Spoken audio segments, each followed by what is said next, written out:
L'or qui a joué plutôt un rôle de valeur spéculative tout au long de l'exercice 2025. Si on dézoome même, on pourrait supposer que c'est le cas depuis 2022. Pourquoi? Tout simplement, et c'est, allez, j'ose le dire, c'est mon argument, c'est juste de dire qu'effectivement, on est rentré dans une nouvelle logique, nouvelle philosophie de contournement de l'hégémonie américaine et qui passe par donc, le contournement de l'hégémonie du dollar. Donc on parle de cette fameuse dédollarisation. Mais quand on parle de Mmh. dédollarisation, on fait un pari sur l'avenir, sur le fait que le dollar Mmh. perde de sa superbe. Et donc, auquel cas, Mmh. c'est naturel et c'est l'essence même, je dirais, des marchés financiers. Quand on fait un pari, c'est qu'on spécule sur l'avenir. Donc, l'or est un pari spéculatif. L'or est devenu une valeur spéculative et plus du tout une valeur Exactement. refuge. Est-ce que vous comprenez, James, ou est-ce que vous adhérez en tout cas à cette idée-là? Et auquel cas, comment est-ce qu'on peut finalement le trader dans un monde où finalement l'inflation n'évolue plus trop, même si on a des doutes sur l'inflation américaine, parce que voilà, toutes les statistiques n'ont pas été parfaitement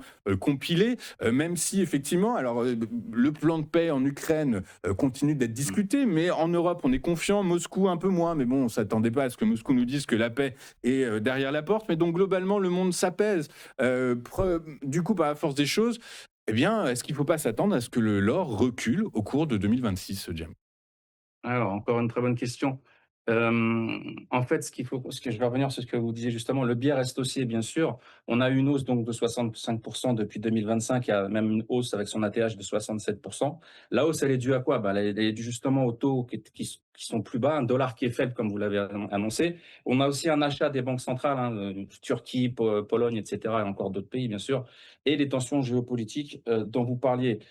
Toutefois, un dollar plus fort, si le dollar se renforçait et qu'on avait une remontée des taux et un scénario de croissance plus solide, ça pourrait entraîner une correction significative ou une consolidation. Voilà ce que je pense. Mais on est sur de la spéculation pure et simple. Vous voyez ici, là, en une semaine, ce qui s'est passé? En une semaine, on a perdu 500 points. On est passé de 4004 à 3009 en une semaine, hein. Donc, à moins, il y a une prise de bénéfice. On est sur un double top, comme je l'ai indiqué ici. D'accord? On a un biseau aussi ascendant ici qui pourrait faire redescendre le marché beaucoup plus bas, ici autour des, je ne dis pas de bêtises, si je le fais comme ça, vraiment proprement, ça donnerait plutôt ça.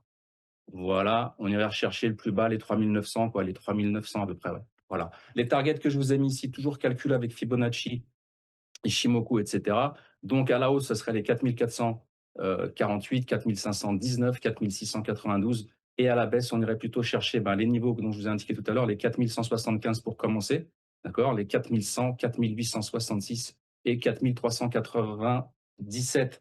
Le support des 3005, c'est ici, c'est la mèche du 22 janvier 2025. C'est un support. Si on casse ce support, on pourrait descendre plus bas. Mais déjà, si on va chercher les plus bas que je vous ai indiqués ici, ça serait déjà très, très bien commercialement parlant, si je puis dire. Ok, super. Écoutez, James, c'est très clair, effectivement. Merci beaucoup pour cette analyse.